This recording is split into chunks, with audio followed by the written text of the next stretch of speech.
তোমাদেরকে একটা ট্রিক বলছি, তোমরা যদি এই ট্রিকটা করতে পারো তাহলে কিন্তু তোমাদের পটুলাকা বা পার্সলেন বা টাইম ফ্লাওয়ার তোমরা যেটাই বলে থাকো তাতে কিন্তু এরকম ভরে ভরে সারা বছর কুড়ি আসবে, আর কিন্তু সব সময় ফুলে ভরে থাকবে, গাছও খুব সুন্দর হবে।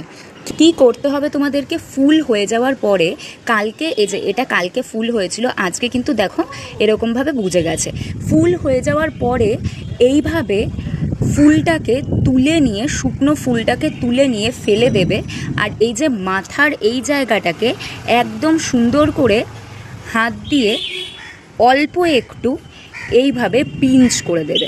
এইভাবে হাত দিয়ে অল্প একটুখানি আমি পিঞ্চ করে দিলাম। দেখো, যদি এই রকম তোমরা করতে পারো তাহলে কিন্তু তোমাদের পটুলাকা, পার্সলেন বা টাইম ফ্লাওয়ার সারা বছর ফুলে ভরে থাকবে, সারা বছর কুড়ি আসবে।